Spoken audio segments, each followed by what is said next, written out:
A packed crowd greeted the drivers as the cars formed up for Q1. World Championship leader Mattias Ekström got proceedings underway in Latvia. A cautious start saw him behind Gronholm, but a first-lap joker released him to eventually take the race win. Timothy got a great start in his first race, while behind him a returning Gigi Gali made a last-minute direction change at the joker entrance that saw his Kia bounce off the wall. Timosyanov then had a spin of his own, which put local hero Rainis Nitish into the lead, much to the crowd's delight. But it was Sebastian Loeb who eventually took the flag, and with it the fastest time so far. Kevin Eriksson created a new gravel section outside the first corner in his race, while Johan Kristoffersson recovered from an average start to take an easy win. Behind him, Latvia's last corner joker merge saw 3 cars cross the line, separated by less than 0.2 of a second. Timmy Hansen was in the clear off the start of race 4, while behind him Yanis Baumanis got stuck in with Ken Block in a fight that would continue throughout the race, thrilling the fans with another Latvian home hero taking on the superstars.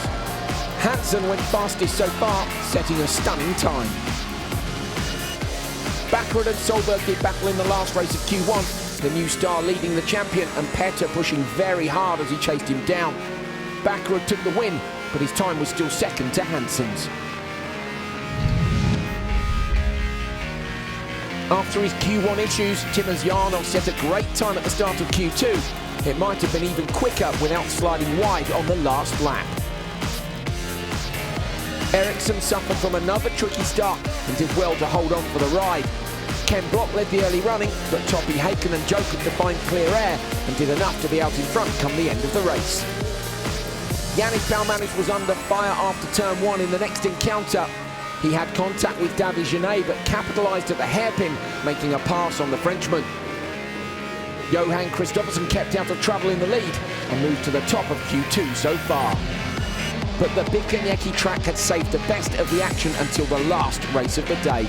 Solberg was in trouble from the off with a frantic run to the first corner, leaving Baccarat out in front in a lead he would never relinquish.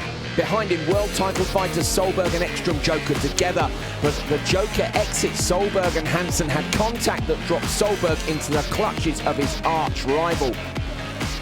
He kept Ekström behind at the turn 1 chicane, but the gloves were off and Ekström went up the inside at the turn 3 left-hander. Solberg then proved he could race too and stuck his car back past at the very next turn. But after the bell, the stewards decided the fight was unfair. Ekström received a warning, but for Solberg it was the dreaded black flag and disqualification from Q2. Champ refused to speak to anybody from outside his inner circle, and as dust descended on the paddock, rumours circulated of Solberg pulling out of the event in protest. A new day awaited, but nobody knew if it would include the reigning world champion. Here are the standings after Q2. Andreas Baccarat with 2 second places sits at the top of the table. Hansen and Kristoffersson, the winners of Q1 and Q2, in second and third. Both of the Latvians, Baumanis and Nitish, currently inside the top 12. Timosyanov, Eriksson and Markler missing out, but the big story is Solberg in 22nd place. What does this mean for his championship defence?